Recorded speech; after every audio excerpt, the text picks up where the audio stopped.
Hello friends, welcome to real life story. और आज की स्टोरी है भाभी तुम भूखे घर की हो।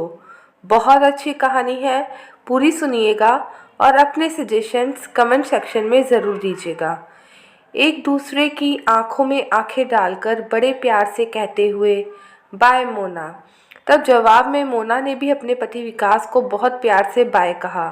शाम को तैयार रहना, हमें विवेक ने अपने घर पर डिनर पर बुलाया है। कल मैं बताना भूल गया था, बाकी तुम कहो तो मैं आज भी छुट्टी कर सकता हूँ, बहुत रोमांटिक अंदाज में विकास ने मोना से कहा। तभी पीछे से आवाज़ आई, विकास कहाँ रह गया, जल्दी कर, ऑफिस के लिए लेट हो रहा है। और विकास ने कहा, आया मम्मी। ये लड़का भी ना अपने चक्कर में मुझे भी लेट करा देगा।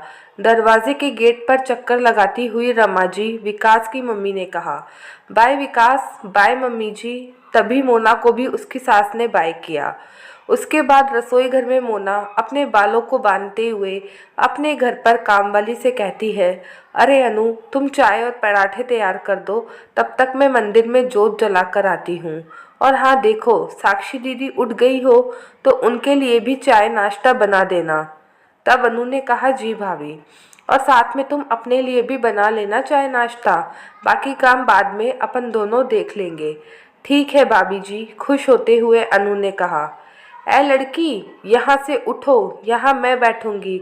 हैरानी के साथ चारों तरफ देखती हुई मोना, अरे साक्षी दीदी, ये आप कैसे बोल रही हैं, भाभी हूँ मैं आपकी। हाँ भाभी हो, पर घर के सभी लोगों के सामने। अकेले में तुम मेरे लिए कुछ भी नहीं हो, साक्षी ने अकड़ते हुए कहा। ये आप क्या कह रही हो दीदी, मुझे तो कुछ समझ में ही नहीं आ रहा। देखो लड़की, ऐसा है, तुम्हें भैया ने पसंद किया था, मम्मी पापा ने भैया की खुशी के लिए तुम्हें अपना लिया, वरना तुम भी जानती हो तुम्हारी हैसियत कहाँ और हमारी कहाँ। पर दीदी, अब तो मैं आपके भाई की पत्नी हूँ, आपके घर का हिस्सा और आपकी भाभी। आप मुझसे इस तरह से बदतमीजी से बात नहीं कर सकती। और पहल तो आपके भैया ने ही की थी, वही आपकी मम्मी के साथ हमारे घर पर रिश्ता लेकर आए थे। हाँ, वे भैया की गलती थी जो उन्होंने आपको पसंद किया। मोना की शादी को अभी कुछ ही दिन बीते थे। हनीमून से लौटकर हफ्ता भर पहले ही तो घर पहुंचे थे दोनों। शादी के बाद विकास आज पहली बार ऑफिस गए थे। सब कुछ घर में बहुत अच्छा चल रहा था। मोना के सास ससुर के साथ उसका अच्छा तालमेल हो गया था। सबके सामने तो साक्षी भी भाभी भाभी कहते नहीं थकती थी। फिर अचानक आज क्या हो गया, समझ ही नहीं पा रही थी मोना। आज शाम को सबके घर वापस आने पर साक्षी के सुर फिर से बदल गए। भाभी नाम का जाप फिर से शुरू हो गया। अगले दिन फिर सबके जाने के बाद अकेले में ए लड़की बोलना साक्षी ने शुरू कर दिया। मोना अपनी ननद के दोहरे व्यक्तित्व से परेशान हो गई थी। विकास से भी बात करके कुछ फायदा होने वाला नहीं था, क्योंकि मोना को लगा कि उसकी बात पर कौन विश्वास करेगा। और इस तरह से कुछ दिन और निकल गए। मोना ने साक्षी को समझाने की कोशिश भी की, पर कोई नतीजा नहीं निकल रहा था। और फिर अगले दिन सुबह से ही घर पर सबके जाने के बाद साक्षी का वापस से ए लड़की का राग अलाप शुरू हो गया और बदतमीजी भी। अब साक्षी ने अपना नए राग शुरू ही किया था कि मोना ने चुपचाप विकास के मोबाइल पर फ़ोन मिला दिया। अपने कानों से साक्षी की सारी बात सुनकर विकास हैरान और परेशान हो गया।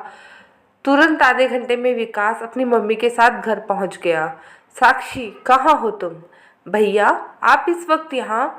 आपको तो ऑफिस में होना चाहिए था ना। ऑफिस में कोई रहने देगा तब ना। ये कौन है तुम्हारी? मोना की तरफ देखकर विकास ने कहा, ये तुम्हारी भाभी है या एक ऐसे घर की लड़की जिसकी हैसियत तुम्हारे घर के सामने कुछ भी नहीं है। उसकी औकात तुम्हारे लिए सिर्फ एक किसी लड़की के बराबर है। पर भैया, मैंने तो ऐसा कुछ भी नहीं कहा था। झूठ मत बोलो साक्षी, मोबाइल पर रिकॉर्डिंग है मेरे पास, तुम्हारी आवाज़ साफ साफ सुन सकता हूँ मैं। मोना की सास ने भी अपनी बेटी साक्षी को समझाते हुए कहा, बेटा मोना भाभी है तुम्हारी, उम्र और लहजे दोनों में तुमसे बड़ी है और फिर तुम्हें इतना प्यार भी करती है। और अब मोना हमारे घर की इज्जत भी है। अगर तुम अपनी भाभी को सम्मान नहीं दोगी तो शायद समय के साथ साथ वो भी तुम्हें सम्मान नहीं दे पाएगी।